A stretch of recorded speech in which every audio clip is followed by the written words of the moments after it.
I'm sharing with you my calendula patch, which you see a lot of this is dead because I haven't been back here deadheading not once, and I need to do that, come back and clean it up.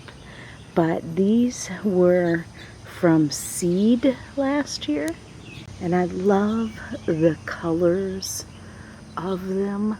They are some varieties that are different colors, but they're all muted and kind of pretty. They're not showy flowers at all, but that's kind of what brings my attention to them. This is a really nice one.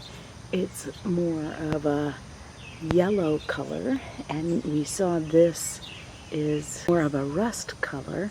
Way over there you see a white one. Actually, there's a lovely white one right in front of me here. They're all just kind of opening up. I only got the yellow one fully opened. These were Baker's Creek seeds last year, and this year they just started popping up everywhere, and they were actually all down in here and in the walkway and between these stones and between these stones, and I was digging them all up and transplanting them back up there. It's on my target list to get back here and deadhead these, but I kind of wanted to film them before I deadheaded them. I want to take better care of them. I'm finding time in the garden this year. See, this here is our project today. These have all been washed down and we need to reset them. But finding time in the garden this year with all of our pipe projects has been very difficult, but I've managed to keep the weeding at least at bay, and even if things are delayed, I've still managed to get a lot done, but some things are falling through the cracks. So let's talk about calendula, which this is Calendula officinalis, like official. So these are the Calendula Playtime mix that I got from Baker's Creek, and they're also called pot marigold or Ringelblume. These are in the Asteraceae family, or the daisy and sunflower family. Now, I'm not crazy about marigolds. I don't really dislike them, but I prefer pinks and purples over oranges and yellows. And it's very confusing, the differences between calendula and marigold, but I think after my study, I've actually got it. The answer is the scientific name for marigold is Tagetes. I think that's how you say it. It's Tagetes. Tagetes. Maybe Tagetes. And therefore, it is calendula, the scientific name, that's differing from Tagetes. Tagetes? So if you ignore the common name, you can easily look up the differences between calendula and marigold. So calendula is a scientific name, Tagetes is a scientific name, but marigold is a common name for both of them. So we're just going to call marigold Tagetes. We're just going to call it Tagetes, and we're going to call these calendula in our discussion. So the leaves of Tagetes are thinner and fern-like. I don't have any to show you. And the petals are short and compact and pom-pom-like. But now the leaves of calendula are wider and rounder. So Tagetes, they're more fern-like, but look at these leaves. Definitely different. So these are definitely different shaped leaves than the fern-like ones of Tagetes. Now the petals on Calendula are longer and more daisy-like. You can see they're like a daisy because they have the center. And Tagetes are more pom-pom-like or round. And the Tagetes have a pungent scent that's very recognizable. I can walk by Tagetes marigolds and know exactly that they are marigolds. Sometimes they look like other flowers, and I can always tell them by their scent. Just smelled these, and they have a totally different scent, and it's kind of almost a peppermint scent. It's very herb-like.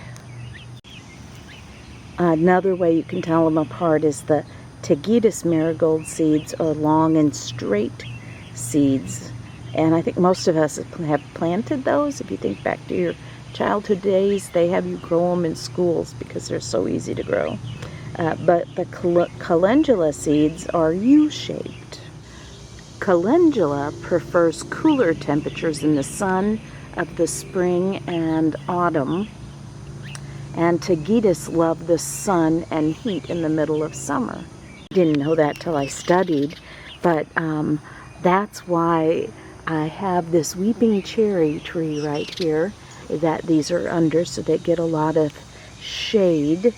And I also have this clematis right here that they are under, which provides them shade, as well as this fence that protects them from the afternoon shade. So that's probably why they're thriving here.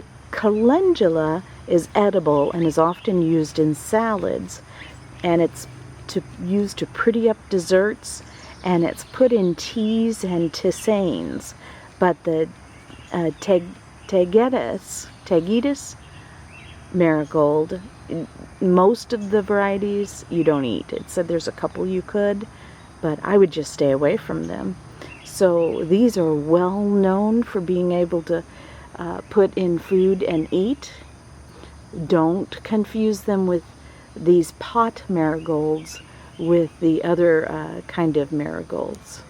If I would deadhead these and pluck them, it would encourage more growth, more bloom, and I'm going to be doing that here very shortly. So the Playtime mix, which is the seeds I planted, have single, semi-double, and double blooms. Well, this looks like a single here. I'm looking around. Yeah, I don't know if that might be semi-double. And it comes in pastel and buff colors. Buff, that describes this well. I like the colors of this one. They're much more muted. Calendula is often planted as a trap plant. Now this is something else I learned. So it actually exudes a sticky sap which catches aphids, whiteflies, and thrips that might damage nearby vegetable plants or other flower plants. So this is often planted near vegetable gardens. It's edible, which makes sense, also putting it next to a vegetable garden. It seems there's a sticky resin, which is sticky to the touch on the leaves. Let's feel some leaves. Oh, you don't feel it when you're touching it? But after you raise your hand and you can feel it, you can almost immediately. And so I'm half thinking I'm going to see bugs sticking to these, but I don't see any bugs sticking to these. I'm imagining that, maybe, it's hard to tell if that's a bug or not. But I'm imagining that the bug sticks and then it can't move at all, and that's why it doesn't even eat the leaves of this plant. But it would be great in a vegetable garden because you can eat calendula And so you put it next to other edibles to protect it from getting bugs that would destroy them. Yeah, that works. I see that. Makes me think I want to plant more elsewhere around my garden to catch aphids. Although I'm not sure how effective it is. I actually think I'm spying some little bugs right here. Is that not cool? I think it does catch them. Look, I spy a bug. And it's not moving. Do you see it there? So a lot of the leaves are clean, but if I look hard enough, I can see some bugs on some of them. How cool is that? Now I'm a believer.